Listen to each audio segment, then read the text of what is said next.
James Burnham, The Managerial Revolution, What is Happening in the World?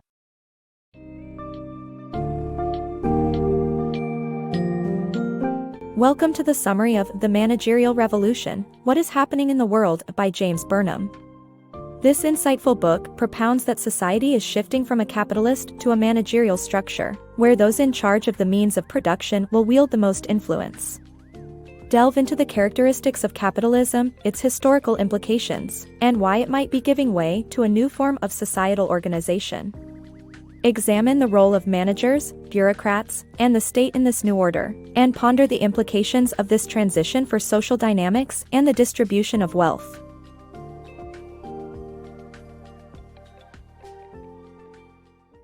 The defining features of capitalism. Capitalism has been the dominant political and economic structure in the US and Europe since the end of the Middle Ages. Under capitalism, goods are viewed as commodities with monetary value, money is used as capital, production is carried out for profit, and people can be separated into two social classes, capitalists and workers. This article explores the defining features of capitalism and raises the question of whether they will continue to be part of society in the future. The Fallacy of Capitalism. In 1941, during the Second World War, many people believed that capitalism would survive the challenges it faced. However, authorship at the time believed that such a belief is based on two assumptions, both of which are wrong. Firstly, the belief that society has always had a capitalist structure and thus always will. However, capitalism only began dominating much later in the 14th century. Secondly, the assumption that capitalism has some essential association with our intrinsic, human nature. But this is also a fallacy. Mass unemployment, which was skyrocketing at that time, signals that a particular type of social organization has broken down and that it can no longer provide its citizens with socially useful roles.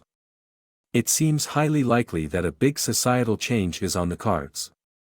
However, what sort of change remains to be seen? Is communism taking over capitalism? Many experts believe that communism will take over capitalism in Western society.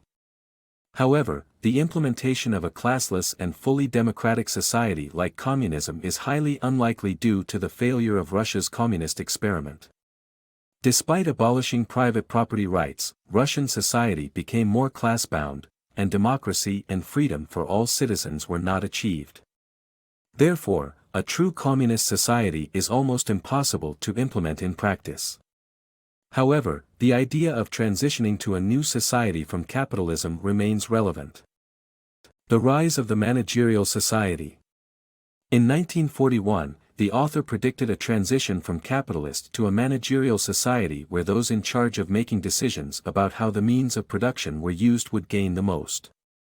The author asserts that after this transition period, a new stratum known as managers would achieve social dominance and take over from capitalists as the ruling class globally. This new stratum would exercise control over the instruments of production and gain preference in the distribution of the products through their control of the state. The ruling class would simply be the people who already manage the day-to-day running of the state, bureaucrats. The rise of the managers. The book discusses the emergence of a new ruling class known as managers who are responsible for managing the instruments of production. While capitalists were the traditional rulers in a capitalist society, the de facto management of the instruments of production had increasingly been removed from the capitalists and given to a new class of managers. This new class of managers includes production managers, operating executives, superintendents, or administrative engineers, amongst others. The rise of large-scale public corporations and technological advances within modern industry made management more complex than ever, leading to the emergence of armies of managers for the daily running of most big industries and businesses. Furthermore, the growth of large corporations diluted the ability of the owners to take decisive action against the managers. As a result, in organizations where the owners are weak, it's the managers who hold all the power. The rise of the managerial class. In the early 20th century, the role of government in the economy expanded beyond its traditional limits. Governments took control of critical sectors of the economy, creating opportunities for the rise of a new ruling class. This class was not limited to private enterprise but also included managers who worked for the state.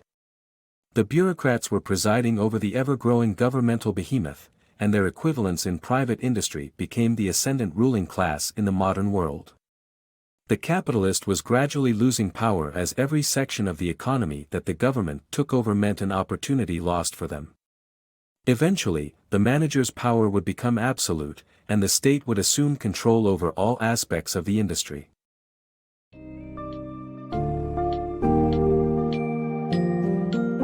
In conclusion, the Managerial Revolution asserts that the world is transitioning from capitalism to a managerial society, where managers and bureaucrats hold the power.